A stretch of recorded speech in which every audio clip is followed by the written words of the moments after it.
Kembali lagi di MNC News Today, pemirsa, bersama saya Arlista Hadi. Terungkapnya kasus dugaan TPPU bernilai fantastis di tubuh Kemenkyu mencuat berkat laporan masyarakat di media sosial.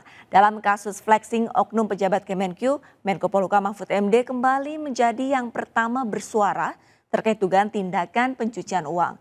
Seperti apa respon analis kebijakan publik? Telah bergabung bersama kami melalui sambungan Zoom. Sudah ada Mas Ahmad Nur Hidayat, pengamat kebijakan publik. Selamat siang Mas Ahmad Nur. Selamat siang Mbak Arlistia.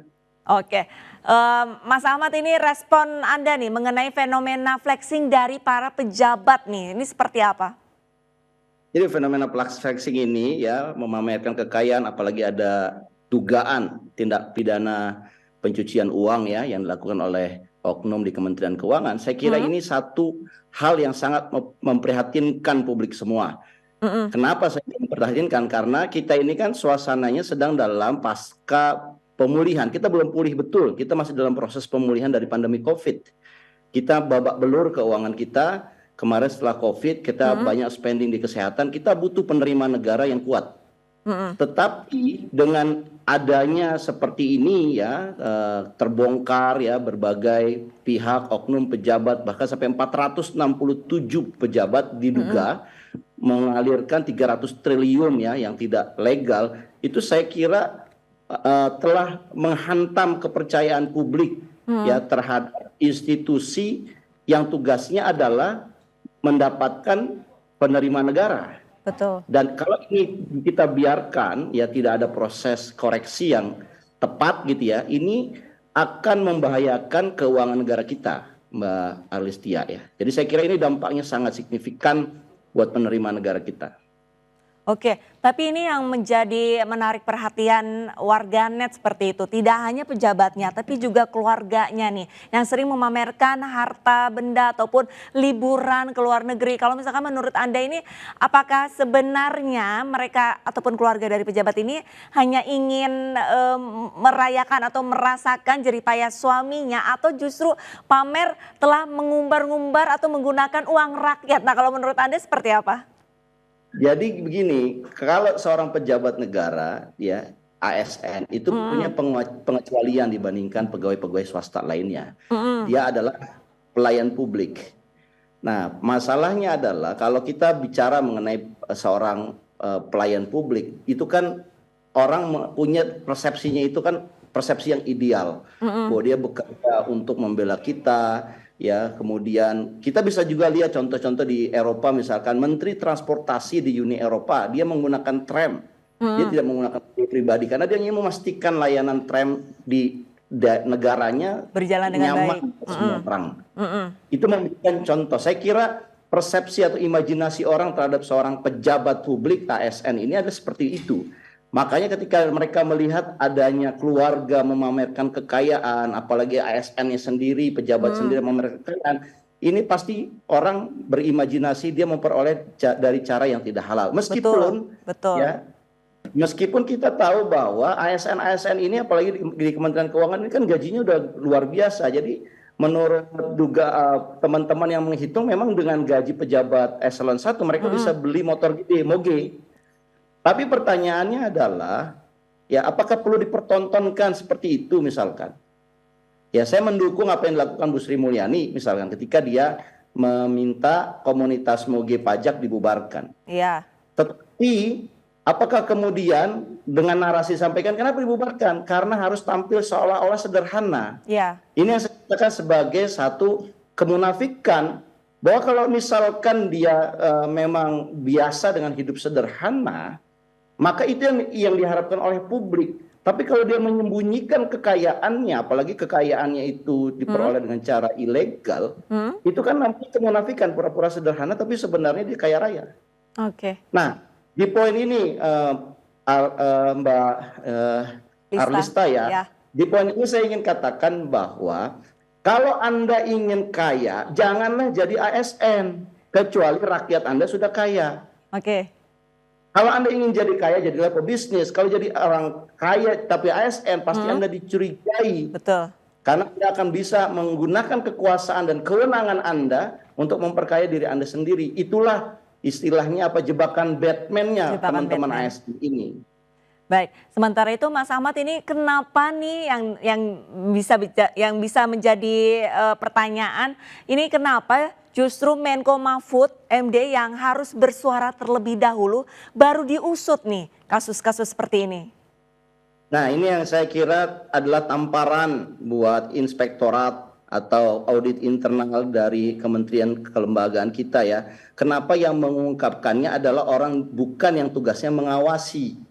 Seperti Mahfud MD ini kan Menko Polhukam. Dan juga netizen ini kan mereka tidak bekerja untuk mengawasi dalam arti pengawasan inspektoratnya gitu. Nah, saya ingin sampaikan begini, untuk Kementerian Keuangan, ini mereka adalah kementerian yang punya kewenangan yang begitu luar biasa. Ada 4 setidaknya, kalau di luar negeri itu udah dipisah, tapi di Kementerian Keuangan kita ini digabung. Hak treasury, hak budgeting, kemudian hak tax collecting, pajak, ya, dan juga hak economic policy, itu semua ada di Kementerian Keuangan. Bahkan Kementerian Keuangan ditambah lagi, kalau dalam kondisi krisis, dia punya hak seperti Ketua Komite Stabilitas Sistem Keuangan, ditambah lagi haknya. Padahal kita tahu dengan banyak hak, dengan banyak kewenangan, ya, itu kan more power tend to corrupt. Nah, disinilah inspektorat itu nggak bisa menjangkau ke apa istilahnya dirjen-dirjen di Kementerian Keuangan ini. Kewenangan mereka bisa jadi dibatasi juga jangkaunya juga tidak dibatasi. Jadi saya ingin mengatakan kalau kita tidak bicara solusi kelembagaan, maka kejadian Rafael, kejadian pencuci uang, besok di hari akan datang kita masih dengar juga. Kenapa? Karena dia tuh terlalu besar powernya, sementara pengawasannya terlalu kecil. Apalagi dia bisa melakukan kompromi dan apa istilahnya, kong-kali-kong dengan sesama koleganya. Ya, khusus untuk pajak misalkan, karena yang disebut-sebut oleh Pak Justinus tadi, kebanyakan ini adalah yang diperiksa adalah orang-orang di perpajakan. Oh iya, itu mudah untuk memahaminya dalam konteks kebijakan publik. Kenapa? Karena perpajakan itu, Dirjen Jenderal Perpajakan itu punya kewenangan ketika ada sengketa pajak. Dia yang menyelidiki, dia yang menyidiki, dia yang jadi penuntut hukum, penuntut umumnya, dan dia juga hakimnya. Dan binaan juga di JP juga. Dengan power seperti itu, ya tentu saja mudah sekali melakukan belakang gitu ya, di ruang-ruang gelap, supaya si wajib pajak tidak dikenakan pajak yang besar, ya dia mungkin deal. Dan saya dengar dari beberapa teman dealnya itu memang ke konsultan pajak yang sudah mereka tunjuk. Di situ daripada dikenakan biaya besar dan mereka tidak punya suara apa-apa, akhirnya mereka berkompromi dan akhirnya kekayaan yang diperoleh para oknum di perpajakan itu semakin lama semakin besar dan mereka tidak terjangkau oleh inspektorat. Saya kira itu. Baik. Kurang lebihnya saya setuju dengan pernyataan Mas Ahmad ini, jangkauan dari Kemenku ini terlalu luas sehingga pengawasannya ini kurang optimal. Tapi Bu Sri Mulyani ini sempat menyampaikan bahwa adanya keterbatasan mereka untuk mendapatkan informasi dari PPATK. Ini juga sempat disampaikannya ke Pak Mahfud seperti itu. Kalau sudah mentok baru dilempar ke Pak Mahfud dan Pak Mahfud baru bersuara dan baru memberikan arahan untuk segera bertindak seperti itu. Nah, kalau misalkan dalam kasusnya seperti ini Kemenku saja dibatasi informasinya oleh PPATK untuk pengawasannya. Lantas seharusnya Kemenku ini seperti apa dalam menindak oknum-oknum yang ada di jajaran di Kemenku ini, Mas Ahmad? Ya, saya kira PPATK itu kan adalah lembaga negara yang memang mereka seperti intelijen di bidang keuangan ya.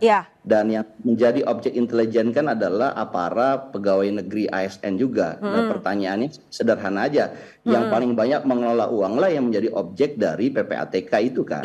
Jadi yang mungkin saya kira pernyataannya Bu Sri Mulyani itu seolah-olah Bu Sri Mulyani nggak ngerti kelembagaan. Ini kan dia kan objek yang akan diawasi. Nah, tentunya di level elit memang harus berkoordinasi, tetapi tidak langsung mendirect PPATK ya melalui seperti Menko Perekonomian atau Menko yang lain. Itu sudah tepat menurut saya. Nah, yang perlu dikuatkan adalah bagaimana ada mekanisme internal yang sehat.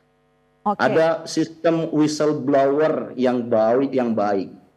Yang misalkan kalau dirjen Anda hobinya adalah moge, dan dia punya komunitas moge, itu kan pejabat eselon 2, eselon 3 yang tadinya tidak suka moge kan akhirnya ikut-ikut beli moge. Kenapa? Karena bosnya punya moge. Nah, dengan sistem kayak begini whistleblower pasti nggak jalan. Kenapa mereka Kenapa takut? nggak jalan, Mas? Ya karena mereka takut secara moge aja. Menurut saya kalau nggak dekat dengan Pak eselon 1 tidak punya ikut moge, nanti saya dikucilkan dalam pergaulan di kantor. Sehingga yang terjadi sistemnya adalah whistleblower itu diliputi oleh ketakutan atau ketidaknyamanan. Jadi yang bekerja bukan lagi value bahwa ASN itu melayani publik, tetapi yang bekerja adalah ketidakenakan kalau dia melanggar perintah atasan walaupun atasannya salah. Kuasa relasi berarti berpengaruh ya Mas Ahmad ya? Betul sekali, budaya kerja di ASN ini ya Mbak Arlistain ya, yang perlu kita evaluasi. Jangan-jangan ya budaya ASN sekarang ini sudah berubah, yaitu apa? Mari kita kaya sama-sama, asalkan jangan ada yang miskin sendirian. Oke. Nah, kalau mereka udah punya persepsi kaya sama-sama, berarti mereka saling bekerja sama. Nggak ada lagi yang punya mental melayani gitu. Makanya ada kemarin bercandaan kan, kita harus tetap bayar pajak. Kenapa? Karena masih banyak pegawai pajak yang belum punya Rubicon dan Harley Davidson. Itu kayak begitu berarti kok malah rakyat yang harus melayani ya, bukannya mereka ASN yang melayani rakyat gitu. Baik, jika pengawasan internal ataupun whistleblowing sendiri ini menurut Anda tidak efektif, apakah harus masyarakat yang menjadi pengawas nih dari mereka-mereka ataupun petinggi-petinggi yang ada di Kemenkyu ataupun instansi-instansi lainnya jika ada penyelewengan? Jadi Mbak Arlista, kalau yang terjadi kasus Rafael ini diungkap oleh publik melalui netizen dan masyarakat yang mengungkap, sini sudah jelas satu indikasi bahwa whistleblower sistemnya itu tidak jalan. Nah, kenapa ini tidak jalan? Ya karena kalau ada kasus-kasus yang melibatkan Dirjen Pajak seperti Gayus ya, misalkan ada sebelumnya kasus Dana DW kita sebut misalkan, itu kan yang kena hanya oknum per orang aja. Padahal kita tahu karena kita belajar juga dari KPK bahwa tindakan korupsi itu tidak mungkin sendirian. Kan harusnya setiap kasus kayak begini itu diperiksa secara menyeluruh, minimal di tempat kantor dia bekerja, di atasannya 3 lapis dan juga teman-teman mitranya juga 3 lapis. Kalau kita bicara ini penyelesaiannya, baru kita mungkin merasa tenang, publik merasa tenang. Oh berarti internal pengawasannya berjalan, whistleblowernya berjalan. Tetapi kalau yang kita lihat penanganannya hanya yang diangkat kasus per kasus, oknum per oknum saja, misalkan Rafael saja, kan kita publik harus tahu siapa bosnya Rafael langsung, siapa eselon 2-nya, ya kan? Siapa saja teman-temannya dia, kan kita nggak tahu ini publik. Nah ini kita nggak pernah dengar penjelasan dari Kementerian Keuangan ataupun dari koleganya yang mengatakan bahwa ya kami juga sama, nggak suka juga tindakan seperti yang dilakukan oleh Rafael, kami menentang. Nah kalimat seperti itu yang kita belum dengar dari kolega-kolega di Kementerian Keuangan. Inilah hanya satu naratif saja, Bu Menteri saja yang bicara ataupun staf khususnya yang bicara. Padahal kan kita bisa juga ya para ASN di tempat dia bekerja menyatakan kami juga nggak suka Pak. Oke. Nah itu yang kemudian kita perlu dengar. Karena pengawasan itu kan internal terjadi. Nah saya kira publik minim sekali informasi bagaimana sistem pengawasan internal di Kementerian Keuangan ini dilakukan. Itulah kenapa kemudian ya ini sudah satu indikasi bahwa internal sistem tidak berjalan, whistleblower tidak berjalan, semuanya diam karena takut untuk mengungkapkan yang benar.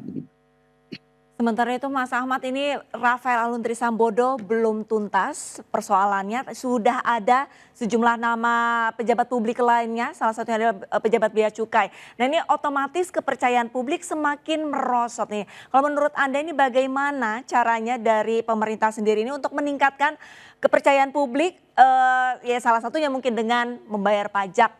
Menurut Anda seperti apa? Kalau kasus Rafael mungkin ya menurut saya bisa selesai dengan pernyataan Bu Sri Mulyani atau langkah-langkah yang akan dilakukan oleh Bu Sri Mulyani. Tapi kalau sudah menyebar ke masalah bea cukai, saya kira Bu Menteri tidak bisa menyelesaikannya sendiri. Karena ini efek terhadap kredibilitas kelembagaannya itu begitu luar biasa. Ini harus diambil oleh orang nomor 1 yaitu Pak Presiden Pak Jokowi. Saran saya Pak Jokowi itu perlu mempertimbangkan memecah Kementerian Keuangan ini menjadi beberapa institusi. Ya, kita tahu misalkan di Amerika itu tax collecting yang dilakukan oleh IRS, International Revenue Services, itu sendiri. Dia bekerja untuk presiden tetapi bukan di bawah Menteri Treasury Terpisah ataupun ya? bagian dari Treasury, dia terpisah. Jadi Kementerian Keuangan itu bisa dievaluasi apakah kewenangan terlalu besar dan kemudian dipisah. Dipisah itu dalam bentuk kelembagaan sendiri dan bertanggung jawab kepada presiden. Pajak sendiri, ada nanti namanya IRS-nya. Nanti Treasury, mungkin yang sekarang dimainkan oleh Bu Sri Mulyani adalah perbendaharaan. Oke. Bagaimana mengelola global bond. Tapi ada juga hak budgeting dan juga hak economic policy yang saat ini ya sebagian dikelola sama Bappenas. Ini bisa juga dimasukkan hak budgetingnya di Bappenas misalkan. Jadi Kementerian Keuangan itu bisa dipisah menjadi 3 bagian, di mana 3 bagian itu punya tugas dan pengawasan masing-masing yang ketat, dan kemudian Presiden mengumumkan rencana itu, dan mungkin dengan begitu ya kredibilitas dari lembaga tax collecting itu menjadi lebih baik. Menurut saya begitu, Sulani. Baik, terima kasih banyak Mas Ahmad. Ini semoga pemerintah menonton dialog kita pada siang hari ini ya, sehingga Presiden Joko Widodo ini mungkin ada niatan atau wacana untuk memisahkan bagian-bagian yang dari Kemenq ini sendiri yang terlalu luas yang seperti Anda sampaikan. Terima kasih banyak Mas Ahmad Nur Hidayat, pengamat kebijakan publik. Salam sehat Mas. Terima kasih Mbak Arista, salam sehat.